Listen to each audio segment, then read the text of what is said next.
안녕하세요. 글 쓰는 백수라이터 코벙입니다. 글 읽는 밤. 그 6번째 밤의 주인공은 오랫동안 간호사로 살다가 퇴사 후 자유롭게 글을 쓰고 그림을 그리고 계시다는 브런치 작가 조이스 킴 님입니다. 제목 이름 없는 노트.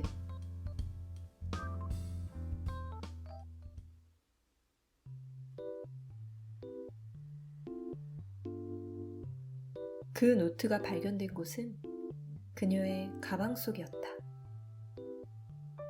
그녀가 학교 도서관에서 자기 책들을 가방에 쓸어 담다가 휩쓸린 것 같았다. 그 노트는 흔한 단색 표지에 이름이 없어서 그녀가 아니라 누구라도 자기 것으로 오해할 만했다.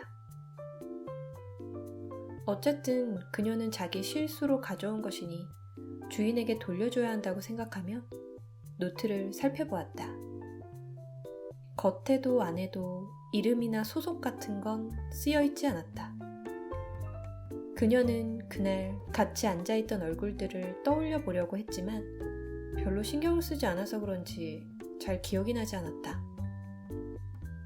그냥 경비실 같은 데 두고 와야 하나 생각하며 그녀는 노트에 쓰인 내용을 훑어보았다. 최소한 전공이라도 유추할 수 있을까 싶어서였다. 하지만 그 노트의 주인은 공부를 목적으로 한 것 같지 않았다. 그건 일기 같기도 하고 일정표가 있어 무슨 계획 같기도 했다. 글보다는 알 수 없는 그림들이 눈길을 끌기도 했다. 단순한 그림처럼 보였지만 뭘 보고 그린 것 같지는 않았다. 그림들을 보고 나니 호기심이 동한 그녀는 책상에 자리를 잡고 그 노트를 처음부터 다시 읽기 시작했다. 처음엔 노트 주인의 엉뚱한 생각이 잔뜩 적혀 있었다. 왜 사람은 벽으로 걸을 수 없는 걸까? 사랑은 영원한 것인가? 옆집 사람은 그럼 가까운 사람인 걸까? 이런 이상하고 유치한 질문을 던지고 자기 나름의 생각을 빼곡하게 적어두었다. 그녀는 첫 글을 읽고는 철학과 학생이 아닌가 의심했다. 그리고 그 엉뚱한 말들이 끝난 뒤에는 새로운 페이지에 전혀 다른 이야기가 쓰여 있었다. 앞에 쓰인 것과는 글씨체가 묘하게 달랐다. 같은 사람인지 다른 사람인지 구분하기가 어려웠다. 적혀있는 이야기는 판타지 소설 같았다. 왕이 되기 위해 여행을 떠난 이야기 속의 주인공이 악당의 공격을 받고 도망치다가 사랑하는 사람을 만나 그 사람과 함께 세상의 끝까지 도망쳐서 강력한 무기를 발견한다. 하지만 그 무기를 쓰기 위해서는 사랑하는 사람과 멀리 떨어져야만 했고 주인공은 자기와 자기 백성을 위협하는 적과 싸울지 사랑하는 사람을 지킬 것인지를 고민한다. 그 이야기는 결말이 없이 거기서 끝났다. 유치한 이야기인데도 그녀는 거기서 끝나는 게 아쉬워서 노트를 뒤적였다. 하지만 그 이야기와 같은 글씨체로 이어지는 글은 없었다. 그 뒤로는 여행 일지처럼 보이는 것들이 등장했다. 처음 얼핏 봤던 일정표가 이 여행 일지의 일부였다. 이 내용은 완전히 다른 사람이 쓴 것처럼 글씨체가 달랐다. 이 노트의 주인이 한 사람이긴 한 건지 그녀는 의문이 들었다. 어쨌든 목적을 알 수 없는 여행의 일정은 10일이었다. 비행기표를 어디에서 얼마를 줬고 숙소는 어디인지 간단한 약도까지 그려져 있어서 그녀가 똑같이 따라갈 수도 있을 것 같았다. 여행지는 배낭여행으로 유명한 곳이었다. 일정표엔 뭔가를 썼다가 잔뜩 지운 흔적들이 있었다. 이어지는 여행 일지를 보니 알 수 없는 여행객은 도착한 곳에서 풍경을 보거나 새로운 사람을 만나서 스스로의 계획을 즉흥적으로 바꾸고 숙소까지도 바꾸는 과감함을 보였다. 계획했던 미술관, 박물관 등의 일정은 대부분 산책, 휴식, 맛집 같은 걸로 바뀌어 있었다. 그래도 비행 일정은 그대로였는지 여행은 10일째를 마지막으로 끝내고 있었다. 그 일지는 내내 한 일을 시간 순서대로 기록하는 것 정도로 쓰여 있었는데 마지막 날에는 감정이 드러나 있었다. 다시 첫날이었으면 좋겠다. 집과 현실로 돌아가고 싶지 않다. 이런 내용이었다. 얼마나 즐거웠는지는 굳이 쓰지 않아도 여행객이 먹고 마시고 돌아다닌 곳들만 보아도 알 수 있었다. 내용의 연속성도 없고 주인이 누구인지는 읽을수록 알 수가 없는 이 노트는 묘하게 계속 읽고 싶은 충동을 불러일으켰다. 그녀는 벌써 3종류의 다른 글을 읽느라 시간을 꽤 많이 썼는데도 멈추고 싶지 않았다. 그리고 처음 눈길을 끌었던 그림들이 등장했다. 그림들에는 얼굴 없는 사람들이 기하학적인 절벽과 무늬 사이로 물리 법칙을 무시한 채 서 있었다. 퍼즐 같은 그림들은 여러 페이지에 걸쳐 등장했는데 자세히 보니 퍼즐처럼 풀 수 있는 그림이 아니었다. 여자와 남자 주인공들이 닿을 수 없는 도형 사이를 헤매며 서로에게 가까이 가려고 노력하는 포즈가 반복되는 그림들이었다. 글은 한마디도 없었지만 표정 없는 주인공들의 손짓이나 몸짓만으로도 그녀는 주인공에 대해 상상하게 되었다. 그림은 6페이지에 걸쳐 그려져 있었고 그 뒤는 백지였다. 이게 다인가 싶어서 노트를 몇 장 더 넘긴 그녀는 포스트잇 하나를 발견했다. 당신은 누구인가요? 당신이 누구인지, 감상이 어땠는지는 말해주지 않아도 됩니다. 대신 당신의 마음에 떠오르는 것을 무엇이든 적어주세요. 당신도 작가가 되어주세요. 아이디어를 훔치지 않을 것이며 당신이 누구인지 애써 찾거나 판단하지 않을 것을 엄숙하게 맹세합니다. 이 노트를 돌려주지 않더라도 당신이 즐거웠기를 바랍니다. 원래 시험 기간에는 공부가 아닌 모든 것이 즐겁기 마련이다. 그녀는 또 어떤 엉뚱한 친구가 이런 일을 시작했는지 웃음이 났다. 그리고 본격적인 시험 기간에 열심히 이런 글을 쓰고 그림을 그렸을 사람들이 신기했다. 무엇보다 여행을 다녀온 사람은 학생이긴 한 것인지 의심이 들었다. 그리고 그녀는 잠시 가방에 무겁게 들어있는 자신의 전공책들을 쳐다보며 한숨을 쉬었다. 이런 한심한 노트에나 시간을 쓰고 있을 때가 아닌데. 그녀는 이상하게 그 포스트잇이 자꾸 신경이 쓰였다. 그녀는 얼른 노트를 옆으로 밀어내고 전공책을 펼쳤다. 영어로 된 책이었는데 단어와 단어를 연결하는 조사 외에는 모든 말들이 전문 용어로 이루어져 있었고 형형색색의 펜으로 빼곡하게 필기가 되어 있었다.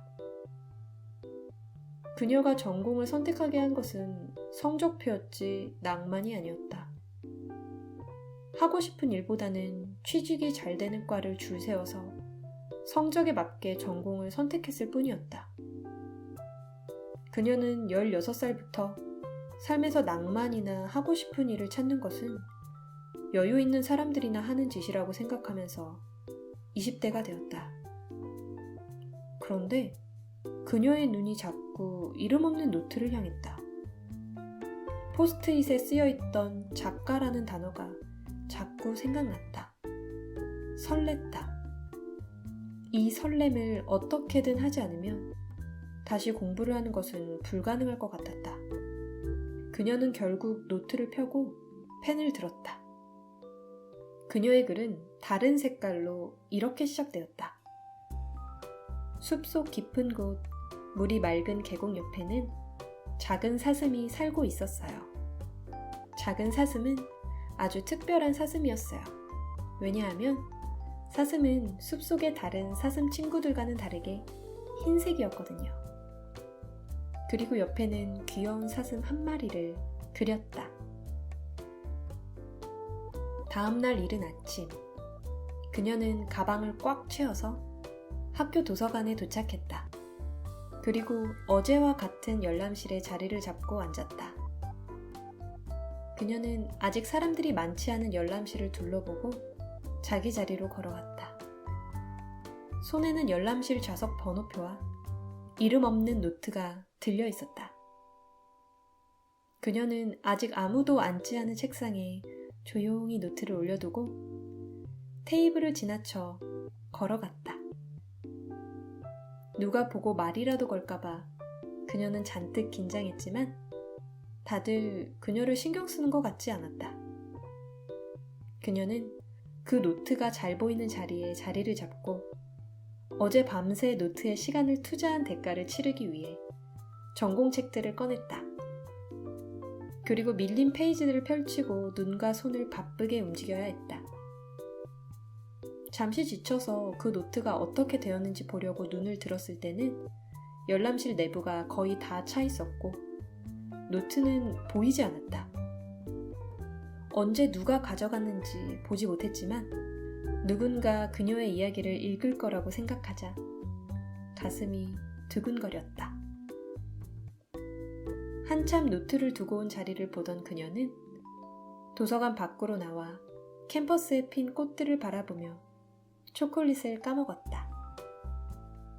그녀는 오늘 집에 갈 때 스스로를 위해 노트를 하나 사야겠다고 생각했다. 그리고 거기엔 이름을 쓰지 말아야겠다고 생각하며 웃었다.